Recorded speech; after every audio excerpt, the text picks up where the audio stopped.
Добър вечер, драги, пускай ми Елвис Пресли. Не се разбирам с мечки, писни ми в любовни песни. Имам перфектни мерки, умът ми е спортен вестник. Ще си платя, ако черпиш.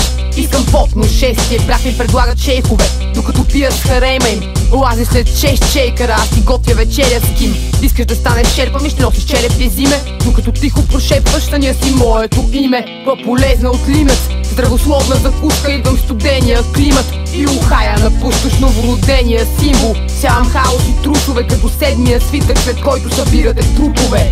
Отивам по дяволите, с тях се снимам за постери и разказват видяровците как успивам магиосници. По-нищо от дяконите имам приживе косница. Съди ми по прякора, точно колко ми костваше. Правя рап, така доказвам нищото. Забравен храм, от кошар на бунището. Изгарям Корана, а после и петокнижието. Карва ни храня пред гладата с нимфите. Правя рап, така доказвам нищото. Забравен храм, от кошар на бунището. Изгарям Корана, а после и петокнижието. Гарва ни храня пред гладата с нимфите. Викам градеца на праскови и прибирам му плачката, като Радецки, пасторална и като сирма бляскава. Портрета ми е астрална карта, вижте и пляскайте. Съм кълта рано сутрин, която дави каляските. Познавам 10 вариации на положителен отговор. Обичам честни юнаци, покъртително года. Съм метафорично фелацио, по-тънко от кодата. С фолхенда на Флавията изпращам в моргата. Отраснах в лагера, станах ужасен лъжец. Бях възпитана правилно от 5 мъже.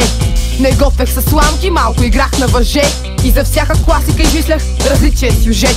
От своята болка правя сватба и празник, като полова болест. Съм ужасно заразна, точно колко съм борбена ще откриеш по разхода. Потапям ти шноркела, после те влача с трактори. Правя рап, така доказвам нищото. Забравен храм, от кошар на бунището. Изгарям Корана, а после и петокнижието. Карва ни храня пред гладата с нимфите. Правя рап, така доказвам нищото. Забравен храм, от кошар на бунището. Изгарям Корана, а после и петокнижието. Гарва ни храня пред гладата с нимфите.